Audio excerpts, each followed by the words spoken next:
안녕하십니까. 미디어 A 옥근호입니다. 2023년 11월 15일 오후 4시 50분입니다. 오후 시간에 이렇게 또 방송을 합니다. 차길선님, 오세자님, 이태님, DJ스트모님, 박시현님, 블랙필승님, 반갑습니다.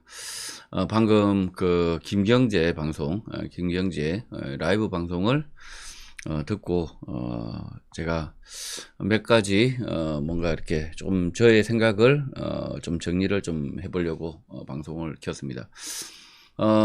김경재 이 김경재 총재는 이 부정선거 이 문제가 발생했던 오래 전부터 지금까지 시작과 끝 가운데 있었던 분입니다.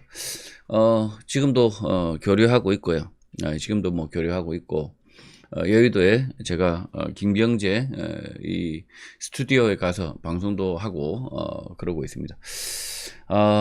그 김경재 라이브 방송을 들으면서 노무현이 죽기 전에 화해하고 싶었다. 김경재하고 화해하고 싶었다. 저는 노무현이 김경재에게 하고 싶었던 그 말이 무엇이었을까라고 생각했을 때, 저는 그 김경재 총재가 생각했던 그 말이 아니었을 것이다. 저는 뭐 그렇게 생각합니다. 그래서 이 노무현이 김경재에게 하고 싶었던 그 말 때문에 죽음을 당한 게 아닌가. 뭐 저는 뭐 그렇게 생각이 들고요. 그래서 이 비참하게 이 자살인지 타살인지 또 애매하게 이 생을 마감한 노무현, 그리고 또 박원순이도 있죠. 박원순도 있고 노회찬도 있습니다. 한국 정치사에서 보기 드물게 이 정치인들이, 그리고 심지어 깜빵을 이미 갔다 온 사람들입니다. 이미 이 빵쟁이들이죠. 빵쟁이들. 이미 그 깜빵에 대한 두려움이 없는 사람들이, 특히 이 노무현, 그 다음에 이 노회찬도 마찬가지죠. 이 깜빵에 가서 전혀 그리고 박은순도 마찬가지입니다. 그런 사람들이 자기의 명예의 실추, 그 다음에 이렇게 범죄, 이런 것으로 인해서 산전수전, 공중전까지 다 겪었던 이런 사람들이 그런 자신의 허물로 인해서 부끄러워서 죽었다. 저는 전혀 설득이 안 된다고 생각합니다. 우리 시민들도 그 부분에 대해서는 전혀 설득이 안 되는 거죠. 설득이 안 되니까 결국은 뭡니까? 결국은 이 정몽헌이의 죽음과 함께 결국은 이 북조선 난파 간첩들, 이 난파 간첩들이 실제로 또 이 김정은이 친척 살해하고 있지 않습니까? 실제로 이 한국 사회에서 실제 살해 사건이 있었습니다.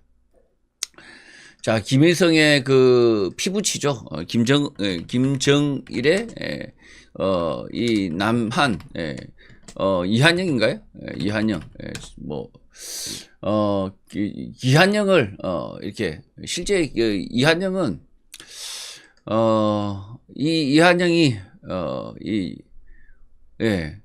1997년 2월 25일 날 사망했습니다. 이한영이죠. 이한영. 여기 보시면 이한영, 이한영이 이 한국 방송공사 국제부 PD로 이렇게 하지만 실제로는 이 평양에서 태어났고 1960년 4월 2일생, 그러니까 저보다 딱 10살이 많은 인물입니다. 이한영 씨. 근데 97년 2월 25일 날 저격을 당해서 사망을 하죠. 북한의 명백한 소행이었습니다. 이거 이한영은 성혜령과 이태순의 이렇게 뭐로 나오지만 실제로는 이모부가 김정일, 이모가 성혜림, 이런 아주 이렇게 가족 관계를 가지고 있죠. 자, 그래서 제가 무슨 말씀을 드리고자 하느냐, 제가 드리고 싶은 말은 결국은 이 북한의 소행을 빼고 북한의 공작을 빼고 이야기하면 전혀 이빨이 맞지 않는다는 거죠. 이빨이 맞지 않는다. 이 대한민국 내 부정선거 이 범죄 문제도 물론 이 주범 주연들은 다 대한민국이 있죠. 주범들은 다 대한민국이 있지만 이 주범들도 다 대한민국이 있지만 그러나 실제로 거기에 한 역할한 사람이 결국은 김정은, 김정일, 북한의 지도부들이 한 역할을 했을 것이라는 거죠. 참 지금 이 문제 자세히 들여다보면 김경재 총재는 이 노무현과 문재인, 윤석열과 같이 부정선거 결국은 이 북한과 연결이 되지 않은 사람. 그러니까 제가 만약에 북한과 내통을 한다 칩시다. 우리 시청자들이 알 수 있을까요, 제가 만약에 북한과 내통하고 있고 뭔가 이렇게 소통을 하고 있다. 그러면 그 사실을 여러분이 알 일이 없죠. 제가 티를 내지도 않을 거니까. 그러니까 결국은 이 노무현과 문재인, 윤석열 이 세 사람 옆에 있었던 김경재, 이 김경재 총재가 이 자들의 행각들을 속속들이 알 수 없지만 그러나 느끼는 게 참 많았을 것이다. 느끼는 게. 그래서 노무현이 김경재에게 하고 싶었던 한마디는 결국은 나 돌아갈래. 박하사탕 설경구의 그 한마디일 수도 있죠. 나 돌아갈래. 간첩 이전으로. 뭐 저는 뭐 그렇게 생각합니다. 뭐 저는 직설적으로 노무현이가 간첩으로 포섭된 게 언제냐. 권양숙을 만나서 저는 뭐 권양숙을 만나서 사법고시를 준비하던 그 시점이 아니었을까. 사법고시를 준비하던 그 시점에 노무현은 이 북조선으로부터 포섭이 되어서 결국은 남한내 간첩으로 비참한 생을 마무리하게 되는 뭐 그런 아주 불행한 운명을 겪은 게 아니냐. 뭐 저는 그렇게 생각한다는 거죠. 자, 그래서 결국은 이 부정선거 진실의 문제와 간첩의 문제 그리고 이 나라의 미래의 운명도 지금 다 한 통 속에 한 덩어리 안에 있다는 거죠. 자, 그래서 참 이런 문제가 하여튼 이런 문제가 있는데 저도 지금 이 모든 사람을 의심하거나 모든 사람을 이렇게 단정적으로 생각하지는 않습니다. 그러나 노무현, 문재인, 윤석열은 아주 뚜렷한 행적이 보인다는 거. 뚜렷한 행적이 보인다. 지금 심지어 최근에 이 수개표를 하자고 합니다. 수개표. 참 희한한 게 노무현과 문재인과 윤석열 이 관계가 다시 한번 재조명되는 사건이 뭐냐? 노무현과 문재인이 이렇게 재조명되는 사건에 이 간첩질하고 있는 이것을 보면 이걸 보면 잘 알 수 있다는 거죠. 대통령 경호구역 300m를 보면 행정소송을 각하하는 이 법리를 완전히 벗어나서 이렇게 행정소송을 이 대통령 경호구역 300m 이 지정이 처분이 아니다라고 법리를 완전히 벗어나는 이런 행각을 그리고 심지어 집회 시위자를 그냥 그 경호구역 300m 안에서 강제로 질질 끌어내는 이런 상황 속에서 행정소송을 각하하는 심지어 자기 판사가 분명히 사람들이 끌려나가는 걸 보면서도 행정소송을 각하하는 이런 판결이 나오는 걸 보면 그냥 경호구역 제도 포함 전국으로 확대해도 되는 뭐 그런 상황이고 그래서 결국은 제가 보는 느낌은 뭐냐? 이 결국은 이 윤석열, 문재인도 결국은 다 간첩의 계보들이 아닌가? 이 간첩의 계보가 아닌가 저는 생각한다는 거죠. 노무현을 포섭했던 이 북한이 어떤 간첩을 한 명 포섭을 했습니다. 포섭을 했는데 다음 간첩을 포섭하지 않을까요? 넥스트를 준비하지 않았을까요? 네. 넥스트를 이렇게 준비하지 않았을까? 저는 분명히 넥스트를 준비한다고 생각합니다. 북조선이 우리 김일성의 유훈을 받아서 유훈 통치를 했던 김정은이 그리고 김정은이의 그 통치 기반을 이어받은 김정은이 이렇게 3대가 세습하는 과정 속에서 이 꼭두각시 노무현, 꼭두각시 노무현의 뒤를 이은 주자가 문재인, 그 문재인을 이어받은 자가 윤석열이죠. 윤석열. 자, 그래서 이 수개표 하자는 부정선거 범죄자들, 이 사전투표함을 통째로 바꾸는 중앙선관인데, 우리 시민들이 이렇게 수개표하면 속을 줄 알고, 이 가짜표를 수개표하는 비극이잖아요. 비극. 엄청난 비극이죠. 이런 비극을 다시 시민들이 떠안을 거라고 생각하고, 떠안을 거라고 생각하지만, 저는 전혀 그렇지 않다고 생각합니다. 지금 이 문제는 굉장히 심각한 문제인데, 87년 대통령 선거로 거슬러 갈 수 있습니다. 이 87년 대통령 선거부터 이미 대한민국은 이 스스로 이 나라가 제대로 굴러갈 수 있는 그런 상황이 아니었던 거죠. 87년 직선제를 우리가 민주화의 업적으로 생각하지만, 그러나 87년 대통령 직선제 이 혼란을 틈타서 이 북조선 김일성, 김정일, 김정은 이 3대 세습 정권은 87년 대통령 선거가 기회였던 거죠. 이 선거 범죄를 조장을 해서, 선거 범죄를 조장해서 결국은 이 나라를 아노미 상태, 무질서 상태로 빠뜨리겠다. 이게 대남 공작의 한 축이었던 거죠. 대남 공작의 한 축이었다. 결국은 대남 공작을 어떻게 할 것 같습니까? 후보를 뭐 난립을 시키거나 어떻게든 이 혼란을 초래하는 거죠. 혼란을 초래해서 어떻게든 이 대선이 범죄 선거, 개판 선거가 되도록 얼마나 쉽습니까? 이 후보가 서로 대통령이 되려고 경쟁하는 그 상황 속에 노태우, 김영삼, 김대중, 뭐, 이런 군웅이 할거할 때, 그때 조금만 도와주면 되는 거죠. 지네들끼리 싸우는데, 이 선거라는 민주적 절차를 놓고 싸우는데, 거기에 조금만, 그냥 뭐, 그때 당시에는 뒷돈이 출처가 알 수가 있었겠습니까?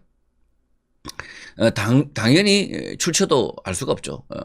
당연히 이놈의 출처, 이 검은 돈의 출처, 선거 자금의 출처를 알 수가 없는 이 상황 속에, 이 아주 자중질환하고 있는 이 상황 속에 그냥 북조선이 당연히 도와주면 되는 거죠. 그냥 이 선거에 그것도 대통령 권력을 놓고 다투는 이 선거에 북조선이 개입하지 않았다? 개입했을 거라고 봅니다. 이 중공도 개입했을 거고, 당연히 북조선도 개입했을 거고. 자, 그래서, 이런, 이 범죄 선거를, 실제로는 87년, 대통령 선거 이후로, 북조선이 끊임없이, 시도를 한 거죠. 시도를 했고, 자, 이 선거 범죄가 아예 범죄가 선거의 규칙이고, 이러니까 이제 엉망진창이 된 거죠. 그리고 2012년에 사람들이 굉장히 놀랐습니다. 박근혜 문재인의 범죄 선거, 이때 전자개표기, 이때 전자개표기의 희한한 동작에 돌아가는 것을 보고 사람들이 놀랬던 거죠. 놀랬고, 그래서 실질적으로 이 범죄 선거가 실제 우리 눈에 가시화된 거죠. 눈에 가시화됐다. 자, 그래서 이 범죄 선거가 가시화되어서 우리 눈에 밟혔는데, 지금 이 범죄 선거를 은폐하려고 지금 무던히 노력하고 있습니다. 무던히 노력하고 있는데, 이 범죄 선거, 이 부정 선거가 무던히 노력하고 있는데, 그러나 결국은 드러날 것이다. 저는 그렇게 생각합니다. 뭐 어떻게든 물타기하고 덮고 공작질하고 온갖 지랄을 하지만 결국은 밝혀질 것이다. 왜냐하면 그 악인의 그 노력과 그 악인의 그 계획은 결국 수포로 돌아간다는 거죠. 왜? 멍청하기 때문에. 대가리가 그냥 속된 말로 겁나 멍청하기 때문에. 이 악인들의 대가리는 결국은 수포로 돌아간다는 거죠. 자, 지금 보면, 지금, 이 악인들의 그 노력은 수포로 돌아갔는데, 자, 저는 이 노무현, 노무현과 김경재, 오늘 김경재 총재의 노무현에 대한 이 회상들을 제가 들었는데요. 참 김경재 총재 지금 보니까 저 때가 이 노무현이 당선되었던 그러니까 몇 년도입니까?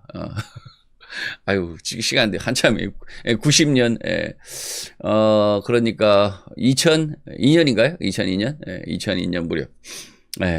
벌써 한 20년 전인가요? 아주 김경재 총재 얼굴이 팽팽합니다. 어쨌든, 노무현이 더 늙어 보이고, 그 형님이라고 하는 김경재 후보가 더 젊어 보이네요. 이 노무현과 김경재의 관계를 보면 이 김경재 총재는 결국은 노무현의 정체를 알 수가 없었을 것이다.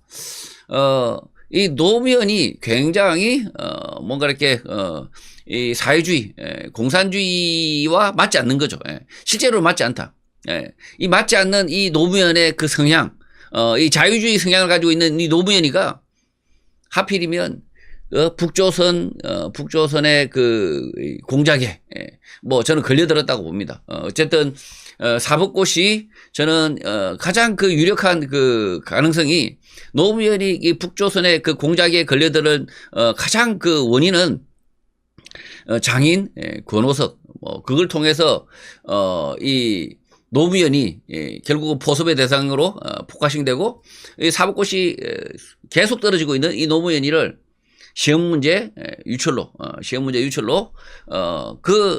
불과 한 80명도 채 안 되는 그 사법고시 날고 긴다는 서울대생, 연대생, 고대생 그리고 숨도 안 쉬고 공부만 해야 되는 그 상황 속에서 당선된다는 그 사법고시를 봉하마을에 있었던 노무현이 그냥 상고 졸업한 노무현이 계속 시험에 떨어지고 있었던 노무현이 그 노무현이가 그 사법고시를 뚫어버립니다. 얼마든지 시험 문제 이렇게 시험 문제를 알고 있으면 보게 되면 돌박이 아니면 노무현은 돌박은 아니죠. 돌박만 아니면 시험 공부 조금 해서 미리 공부해서 시험 치면 합격할 수 있습니다. 자, 그래서 이 노무현이는 그때 걸려들지 않았을까. 권양숙과 이 노무현이가 공부했다는 이렇게 절이 있습니다. 절이 있는데 그 절의 위치와 뭔가 이렇게 권양숙의 집을 봉하마을 근처에 살았다고 하니까 이렇게 대충 지금도 대충 자재 보면 줄자로 재보면 상당한 거리입니다. 상당한 거리. 그 시절에 아니 70년도 그 시절에 자가용이 없어요. 근데 그 새벽에 그러니까 노무현과 같이 사법고시를 공부했다는 그 후배 크기도 검사 출신이니까 그렇죠. 그 후배의 그 회고록이나 이런 걸 보면 새벽에 노무현이가 나갔다가 들어왔다. 새벽에 나갔다 들어왔다. 그 권양숙이와 데이트 미래를 즐기고 들어왔다. 이렇게 설명을 하는데 저는 틀렸다고 봅니다. 그게 틀렸다. 절까지 제가 봤을 때는 권양숙이가 부잣집 딸도 아니고 그 당시에는 이 권오석 그러니까 비전향 장교수 간첩으로 그냥 옥살을 한 그 아버지를 두고 있는 딸이었죠. 그러니 잘 살지도 못했는데 그래서 노무현이가 새벽에 나가서 권양숙을 만났다. 아니 새벽에 왜 만납니까? 낮에 만나면 되지. 저는 그래서 요거 거의 그때 노무현이가 그때 새벽에 누굴 만났을까요? 저는 북조선 간첩을 만났을 것이다 생각합니다. 고정 간첩이거나 아니면 난파 간첩이거나 어쨌든 만났을 것이다.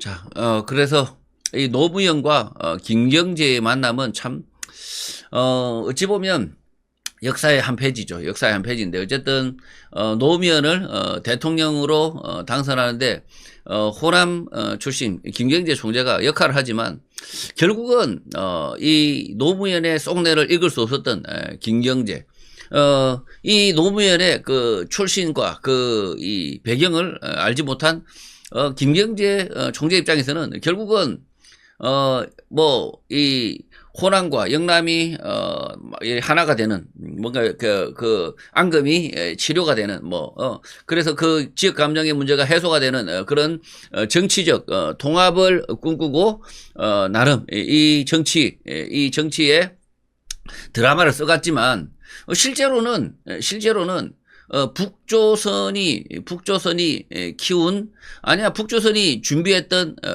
노무현이 아닌가라고 생각한다는 거죠. 근데 이 노무현이 워낙 이 간첩으로서의 자질이 떨어지는 거죠. 이 메소드 연기가 안 되는 거 아닙니까? 내면 연기가 안 되는 거 아닙니까? 그러니까 뭐 대통령 해먹기 힘들다. 그 발언이 뭘까요? 아니 대통령이 왜 해먹기 힘들까요? 예. 간첩지 꼭두각시 짓을 하고 있으니까. 아니 그 문재인이 그 노무현이가 꼭두각시 짓을 하고 있으니까. 아니 북조선 지령과 이 남한의 정치 상황을 뭔가 결합시키려니까 어려운 거죠. 어려운 거. 굉장히 어려운 거죠. 그러니까 자기의 뭐죠? 가치관 그다음에 자기의 성향과도 맞지 않는 거죠. 북조선의 지령 그리고 지금 대한민국의 현실 그리고 자기의 성향 하나도 맞는 게 없는 거죠. 하나도 맞는 게 없으니까 대통령 못해 쳐먹겠다 한 거죠. 자, 그래서 이 노무현이가 노무현이를 보면 정말 불쌍한 인생이죠. 이 남북이 대치하는 이 상황, 그리고 한국과 그 미국이 감시하는 상황, 그리고 중국이 견제하는 상황, 이런 상황 속에 노무현이가 저는 간첩으로 살다가 간첩으로 제거됐다. 라고 본다는 거죠. 자, 그래서 이 한반도 저는 뭐 이 불행한 현실이라고 저는 생각하고요. 이렇게 보는 관점에 지금 뭐 여러 가지 뭐 스토리들이 많습니다. 여러 가지 스토리들이 많은데 이런 관점 속에 들어맞는 게 상당히 많다는 거죠. 이렇게 보는 관점이 이렇게 보면 다 이제 맞다는 거예요. 다 실제로 그 역사의 밑바닥에 이해할 수 없던 것들이 다 이해가 된다는 거예요. 싹 다 이해가 돼요. 싹 다 이해되어진다. 자, 이 정치하지 마세요. 노무현이가 문재인에게 한 말입니다. 정치하지 마세요. 정치하지 마라. 노무현이가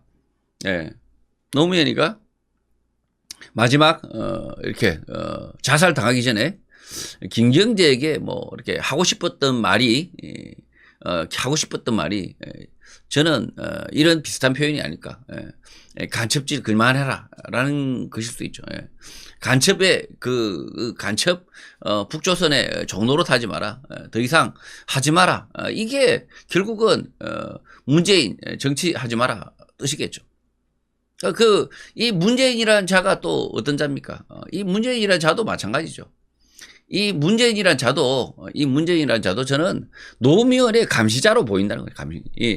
이 노무현 원조 1호 간첩, 원조 뭐 1호 사법고시 1호 간첩, 이 노무현을 감시하기 위해서 아주 자유 사상이 자본주의 사상에 찌든 이 노무현을 감시하기 위해서 사회주의, 이 강성 사회주의, 이 문재인 2호 간첩이 1호 간첩을 감시하고 있었던 게 아니냐.